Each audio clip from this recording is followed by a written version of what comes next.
In this lesson, I will introduce the fifth factory method, which is the new work stealing pool. Then we will go into a demo. Before starting, let me review the work stealing concept. Work stealing means when a thread is idle and has no tasks. It looks into the queues of other threads. If it finds work, it steals the task and executes it. That is the work stealing mechanism. Next, we solve this problem using recursion. We assume this is a heavy task. This recursive structure is already provided in Java. It is implemented for us. The compute method represents the execution logic of a task. A thread steals the task and executes it here. It steals and processes it. To implement work stealing, we use the fork join pool.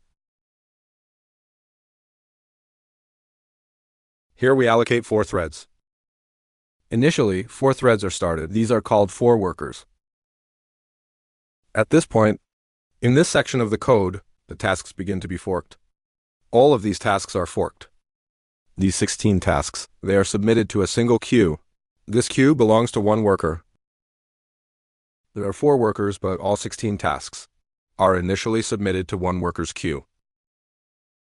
The other 3 workers' queues are empty.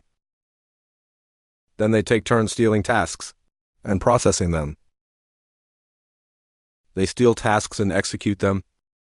Alright, here, I've already described this in the comments in detail. Now let's run it.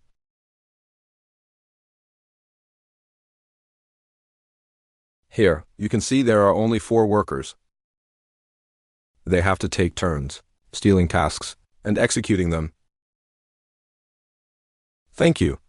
See you in the next lesson.